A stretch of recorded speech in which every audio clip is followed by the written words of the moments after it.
Sports fans, selamat datang di ballpark.id. Hari ini saya mau bahas soal rumor kalau UEFA bakal mengganti peraturan financial fair play dengan salary cap.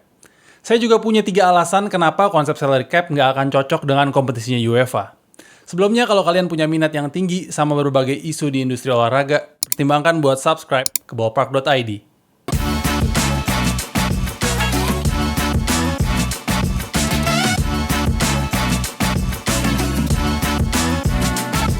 Beberapa minggu lalu, diberitakan kalau UEFA sedang berencana buat merombak aturan financial fair play. Buat yang belum familiar, singkatnya, financial fair play adalah peraturan kunci yang jadi syarat buat klub sepak bola untuk bisa dapat lisensi biar bisa main di kompetisi-kompetisinya UEFA, seperti Champions League, Europa League, dan UEFA Conference League. Berdasarkan laporan media massa, UEFA bakal menerapkan konsep salary cap buat klub-klub di kompetisi tingkat Eropa ini. Tujuannya adalah untuk membatasi anggaran para klub sepak bola ini dalam membayar gaji pemain mereka.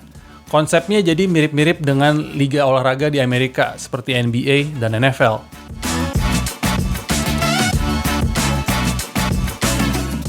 Oke, saya punya 3 alasan kenapa konsep salary cap nggak bakal cocok diterapkan di kompetisi kayak Champions League atau bahkan sepak bola secara keseluruhan.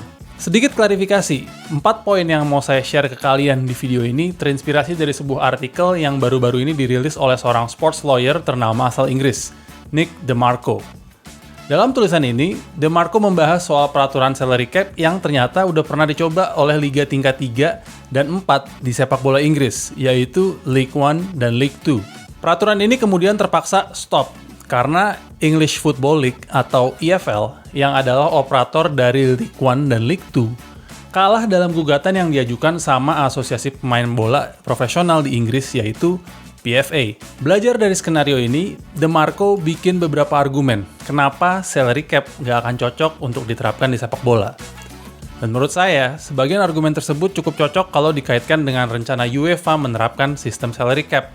Artikel tersebut bisa kalian baca lewat link yang saya taruh di video description di bawah.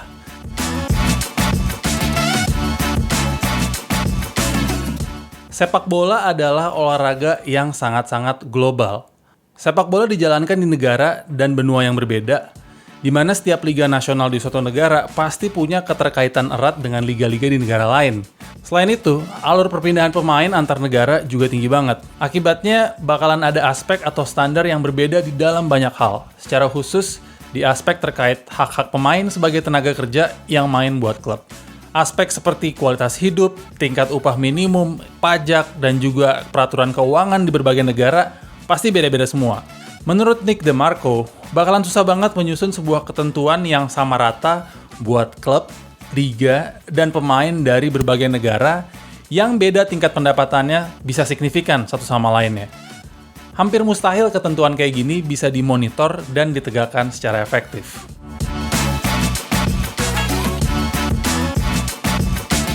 Sepak bola adalah olahraga yang secara umum kompetisinya dilaksanakan dalam format terbuka. Artinya, ada penerapan prinsip promosi dan degradasi, dan juga sistem kualifikasi buat menentukan apakah tim tertentu bisa main di kompetisi tertentu. Di Champions League dan Europa League, klub cuma bisa main di sana kalau memenuhi beberapa kriteria. Contohnya, klub yang lolos ke kompetisi UEFA harus mencapai peringkat tertentu di klasemen liga, atau prestasi tertentu, kayak misalnya menjadi juara di musim Champions League sebelumnya atau Europa League sebelumnya. Partisipasi klub di kompetisi-kompetisi Eropa bakal berpengaruh secara signifikan terhadap tingkat penghasilan suatu klub tiap tahunnya. Di kompetisi-kompetisi Eropa, ada klub-klub besar yang langganan main di Champions League. Di sisi lain, ada juga klub yang cuma bisa sekali-sekali main di kompetisi Eropa. Kalau salary cap diterapkan secara setara antara klub yang langganan main di Champions League dan klub yang jarang banget bisa lolos ke Champions League, hal ini menurut saya bakal menimbulkan banyak banget masalah. Kita ambil contoh klub yang main di Champions League musim 2021-2022 ini. Klub kayak Bayern Munich nggak pernah absen dari Champions League selama 10 tahun terakhir. Sementara itu, klub lawannya di grup E musim ini, Dynamo Kiev, cuma 5 kali dalam 10 musim terakhir tembus ke Champions League. Itu pun rata-rata Dynamo gugur di group stage. Beda sama Bayern yang selalu jadi unggulan dan juara 2 kali dalam 10 tahun terakhir. Apakah masuk akal kalau kita mengharapkan Dynamo Kiev punya salary cap yang sama atau setidaknya nggak beda jauh dari klub seperti Bayern Munich? Saya rasa enggak.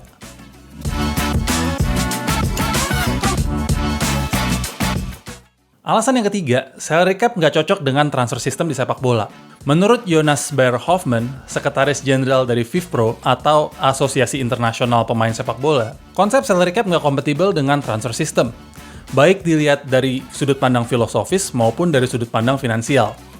Nggak kayak di sepak bola, liga-liga yang menerapkan salary cap secara efektif nggak punya sistem transfer yang kita kenal di olahraga sepak bola.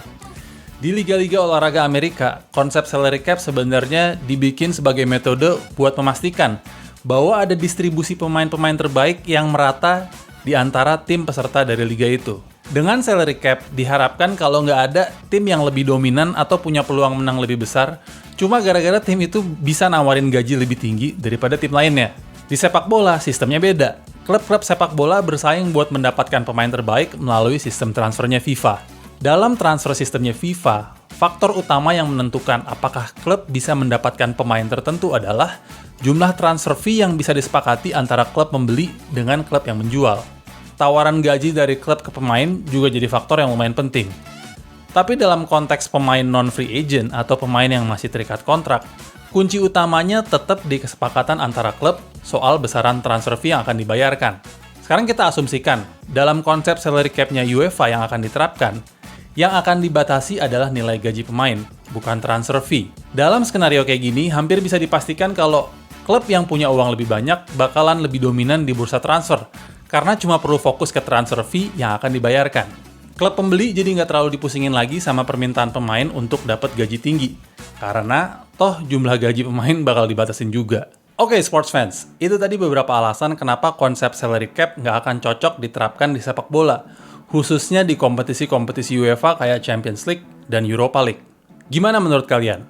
Apakah salary cap adalah konsep yang masuk akal buat dicoba di olahraga sepak bola? Share sama saya pandangan kalian soal isu ini dalam comment section di bawah. Kalau kalian suka dan belajar suatu hal baru dari video ini, like video ini buat dukung channel ballpark.id. Subscribe juga ke ballpark.id, dan sampai ketemu di video berikutnya. Because there's always a game outside the game.